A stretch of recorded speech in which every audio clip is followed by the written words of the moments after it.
Okay, after thanking Mick for inviting me here, I have to apologize because I have not prepared a proper communication. These are just some notes taken from this book, which Giovanni will introduce to you, will present to you, is going to do it. And most of all, they're in Italian, so okay. I believe I can survive this, but I'm not sure. My notes are about, of course, the period Burton spent in Trieste, and some of his relations there, specifically in the years between 1874 and 1875 and 76. The starting point is the fact in 1874 Burton published notes on the Cancellieri, or prehistoric ruins of the Istrian Peninsula, which is some sort of milestone in the study on the prehistoric settlement of the area. And this study will be continued and somehow completed by a very young scientist, very young when Burton met him in Trieste, called Carlo de Marchesetti, who actually met Burton in these years, and was an interesting guy to Burton, because he was, as Burton, interested in many disciplines, many matters, in botany, in archaeology, in anthropology, in geology, in geography, in paleontology, in zoology. Not to mention, he studied at the University of Vienna, and he studied medicine. So there are a lot of connection between them, and of course they collaborated and they helped each other in many ways. We don't know actually very much about this relation. May I have a note when 5 minutes? Yeah, when you have another 5 minutes. Okay, and but we in the public library in Trieste we keep a few letters. There are 4 letters by Richard Burton to Carlo Marchesetti, and one written by Isabel. And so we can somehow have some hints about their relation and what they do. The first meeting between the two guys was the common passion for zoology, which Carlo Marchesetti seems to have been the how to say the seller or the trader of many animals, live animals to the Burtons, because the bill by Isabel is talking about she said 2 robin redbreasts. Dear Signor Marchesetti, would it be difficult to get me 2 female robin redbreasts, Rotkächen, she added in brackets, because she needs 2 female, because she already had 2 males, and so she asked him to send them. As in the first of the letter of Burton to Marchesetti, which is actually in French, but I believe you have been tortured enough with my English. I don't want to do it. And in the first letter, which is on May 29, 75, Richard Burton is asking to Carlo Marchesetti about the Proteus. The Proteus anguinus is a very strange animal. It is a very amphibian, totally blind, very pale, very pale skin, living in the underground, living in the grottos of the karst.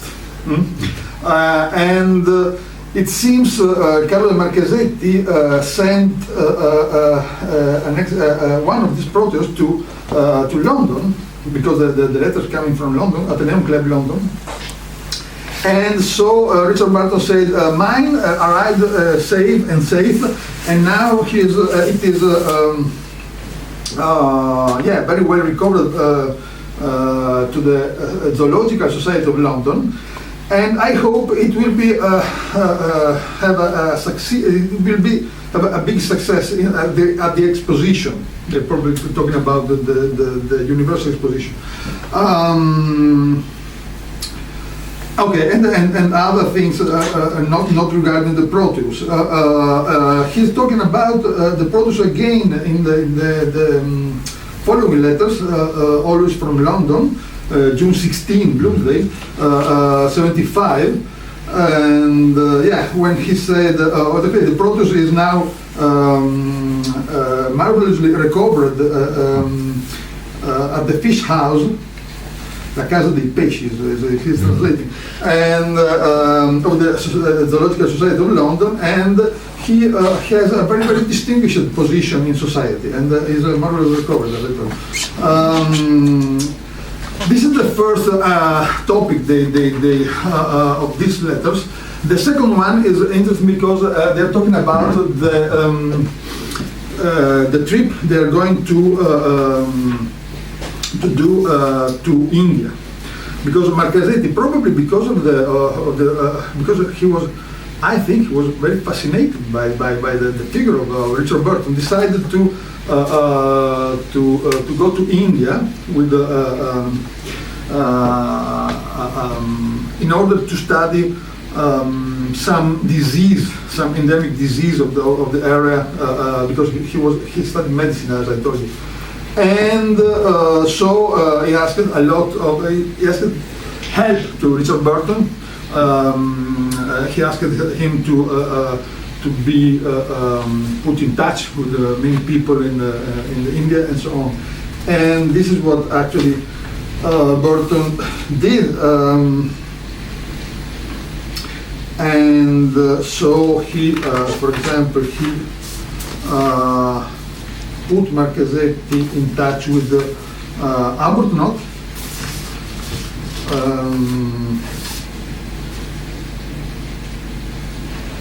Okay, so, after I received your letter, I went to the Geographical Society, and they told me that they can grant you a pass, general pass for all the officers in India. And okay, I am going to write to Lady Mayo, which is the widow of the Viceroy, Bracelet. Okay, and so on and so on. Mr. Burton is planning to go to India too, and in fact he will follow the step by Marchesetti in 3 months. 5 minutes, okay. So, after that, in 1876, Burton and Marchesetti made together a trip to in the Adriatic Sea to the far island of Pelagosa, now Palagruja, on the Croatian shore, and where the Austrian built a lighthouse, which is the only building of the island nowadays, still now. And so they both published some relation about that trip, and Burton published a visit to Lissa and Pelagosa, and Marchesetti published a description of the island of Pelagosa in the same year. In the same year, something very interesting also happened. It was the year when Burton published another essay, Etruscan Bologna, a study, because he was very, very interested in the Etruscan language.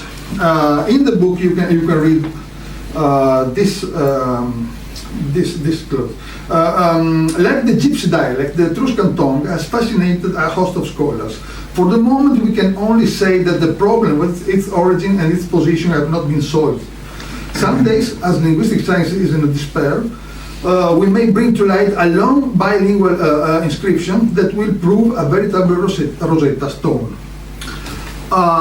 Which is very interesting to me is the fact he went very, very near to discover this Rosetta Stone. As for the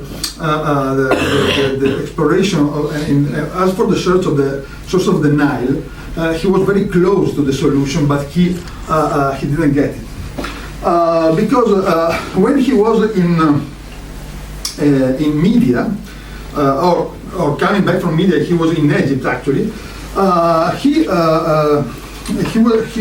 met a very, very distinguished Egyptian scholar, Heinrich Bruch. I don't know actually where to, something like this.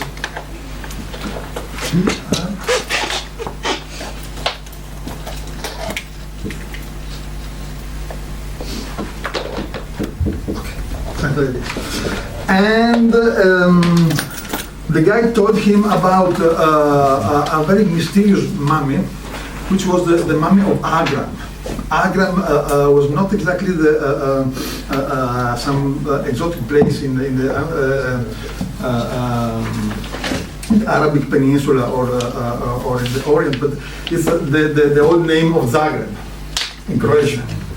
And it is somehow odd, somehow weird that there is a mummy in Zagreb. Even more odd is the fact on the mummy, on the stripes, the lining stripes of the mummy, there was a very long inscription in a mysterious language, mysterious alphabet.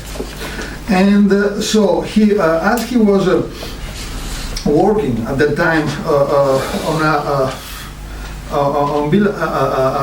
a connection between the runic alphabet of Ogham and the very bad-known alphabet Arabic of El-Musharrah, Mushajar, something like this. He actually believed this inscription could be a sort of Arabic translation of the Book of Death, Egyptian Book of Death. So he asked Isabel to send to Agram, to Zagreb, the vice consul, which was P.P. Cautley, Philip Proby Cautley.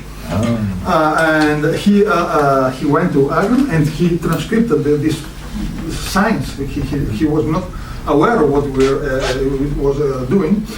And after that, Burton studied it and believed he could be, as I told you, as an Arabic translation of the Book of Death.